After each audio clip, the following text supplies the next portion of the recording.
我能扩写级别的浓，限制了他寂寞的波，vì tao tình cờ chỉ lưu yêu lo phía mô tu cô luôn thâu lo cho lưu nâng lưu xia qua lúa lì nó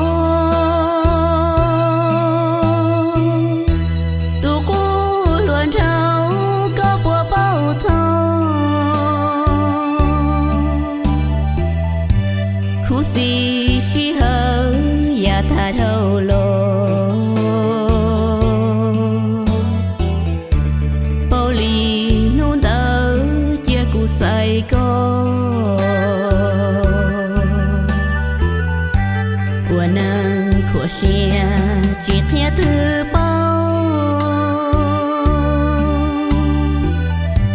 vì lo tao tin cỡ lưu chỉ dầu